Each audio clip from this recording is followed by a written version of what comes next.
you going to make this an issue when during your re-election campaign?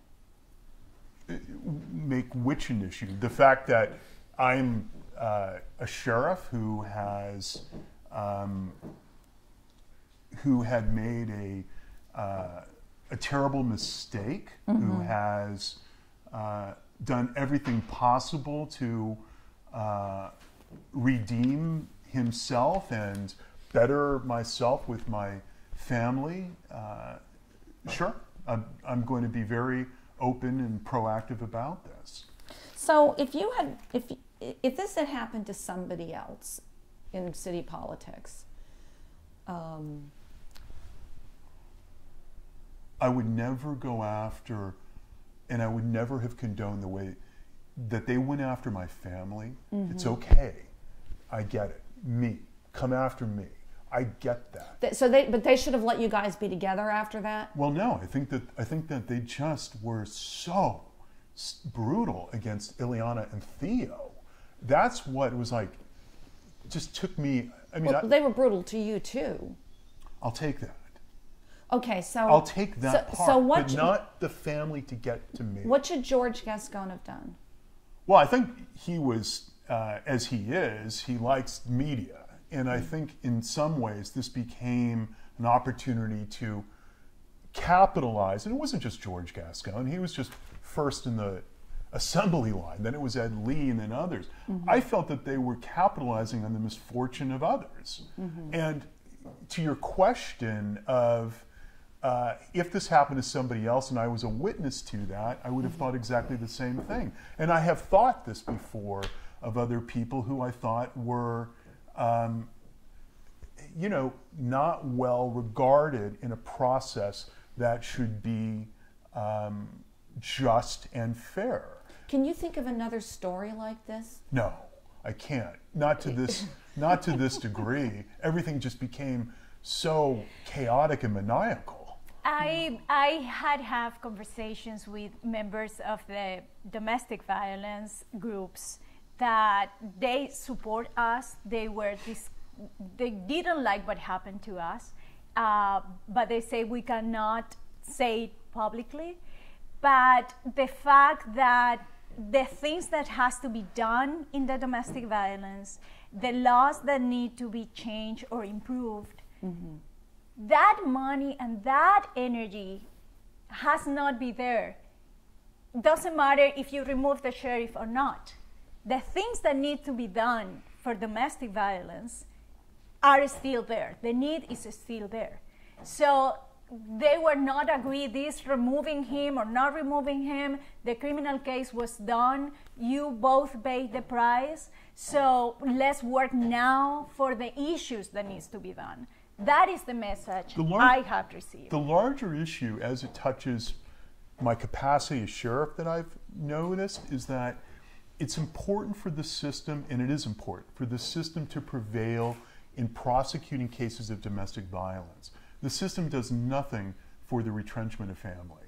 So that if in fact that there is a desire, and if there is the will and interest for family to return, that is not part of the landscape within the criminal justice system or the aftermath of the criminal justice system. But that is something that you are working well, with we and are, trying to address. because that's exposed me. And I have to tell you, children, and which is, you know, we had Theo at a home birth on Webster Street. He was born at home. Eliana went through the home birth process and everything else.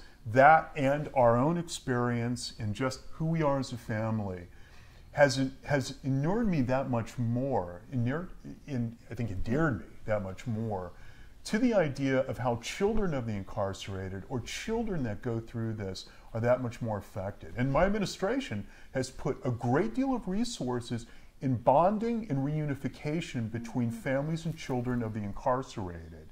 Now, if there is a legal or health reason to keep them separate, then of course you acknowledge and abide by that. But if there's a desire and will, the criminal justice system is designed to kill families for the most part. And yet I'm trying to look for the gaps that maybe there is an opportunity for families to want to rebound and regroup. And in San Francisco, it's completely insensitive to that process. Was this an instance of domestic violence?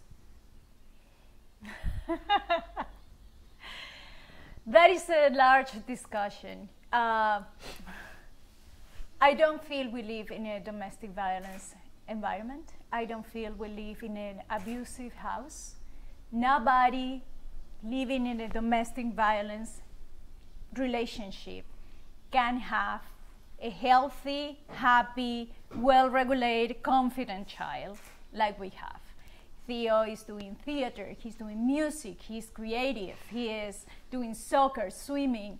So I don't think I am living in an abusive relationship. I think we learn from our mistakes and we are better now. That is what I feel. I really don't think that to grab an arm is domestic violence. I think it's the call for, say, something is happening here and something needs to be addressed here. And that was I was needing, and I was like crying for help, like, yes, I need therapy, I need to work with my husband. I don't think that was domestic violence, but that is just my personal opinion as the person who was there, living the incident and dealing with my family situation. But I won't shy away from it. I mean, I've been where I've spoken to inmates who have been, who are in our jails and others.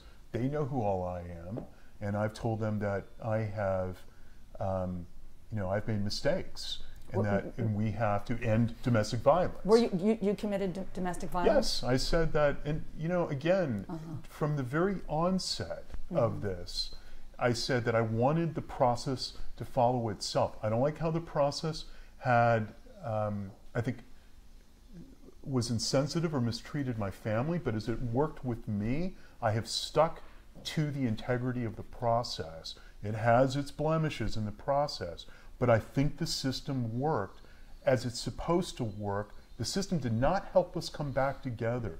We did that ourselves, and we are doing really a remarkable job of it, which is why I think, to your earlier question, when people see us on the street or friends of ours or former allies of mine who have now seen a different light of what is occurring here, I think are updated or corrected in their impression. They may have had a different perception of what happened. And it's it is a healthy discussion to have with our friends and with people who may have been once my supporters and then faded out and now are that way again. It's important for them to understand what we went through. But I'm very upfront about where I made mistakes, and I talk about this, why it's important to account for this, and that we do better, and why we work to do better and bring it back, together. And I'm very overt about this in the jails and for those who are post-release. And the feedback I get, everybody who comes up to me says they appreciate my honesty about it. And I talk to both men and women. And in many times, both men and women are not just perpetrators, but victims inside the jails, or who've gone through the system. And I listen to their stories, but they're curious about mine. Well, would things have gotten worse if the authorities hadn't gotten involved? No, they wouldn't have gotten worse, but my arrogance would certainly have continued.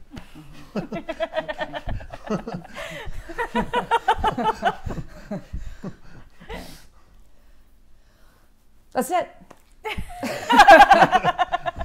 Unless there's, do you want anything you want to add? Something you think I should have asked about, or something you wanted to say? Oh boy, can you think of anything?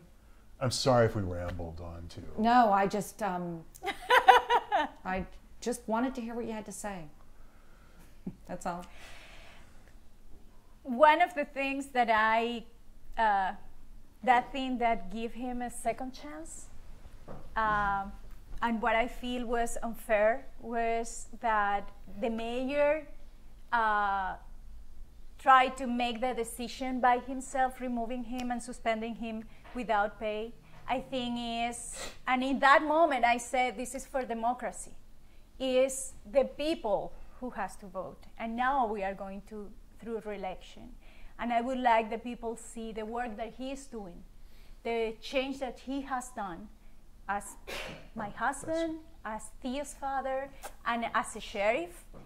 He is doing a great job in the jails, not criminalizing. And it is why I give him, and I'm happy I give him a second chance, because I really enjoy and I'm proud of the work that he is doing. Eliana's a new voter. Yeah, I know that. I know that you voter. voted in November. I saw your tweet. And she's quite the activist herself.